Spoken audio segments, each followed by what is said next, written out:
ఇక బాలకృష్ణ వ్యాఖ్యలపై ఆర్ నారాయణమూర్తి స్పందించారు. చిరంజీవి 100% నిజం చెప్పారన్నారు. జగన్ ప్రభుత్వం ఎవరిని అవమానించలేదని, జగన్ ను కలిసిన వాళ్లలో తాను కూడా ఉన్నానన్నారు. జగన్ సానుకూలంగా స్పందించారని, సినిమా వాళ్లకు జగన్ ఎంతో గౌరవం ఇచ్చారన్నారు. చిరంజీవిని అవమానపరిచారని ప్రచారం అబద్దమన్నారు. చిరంజీవి వల్లే సమస్య పరిష్కారమైందని వివరించారు ఆర్ నారాయణమూర్తి.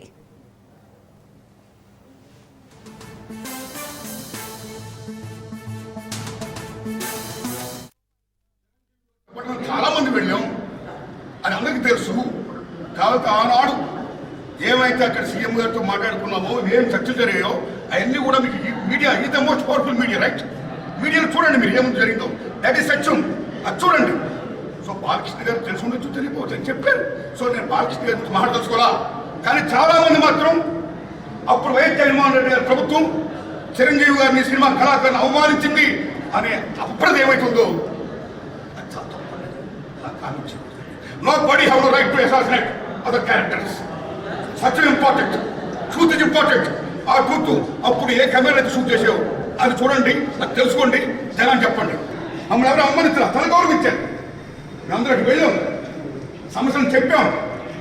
సీఎం జగన్మోహన్ రెడ్డి గారు సానుకూలంగా స్పందించారు. పేరు గారితో మాట్లాడి ఏం కావాలో మొత్తం తీసుకోండి అన్నీ మనం చేద్దాం అని చెప్పారు. ఈ దగ్గర తెచ్చుకోండి, ఈ దగ్గర తెచ్చుకోండి. ఓకే, ఆ సమస్యలు ఇంకా ఉన్నాయి. గోయింగ్. ఆయన ప్రభుత్వం ఇప్పుడు లేదు, ఇప్పుడు చంద్రబాబు నాయుడు గవర్నమెంట్ వచ్చింది.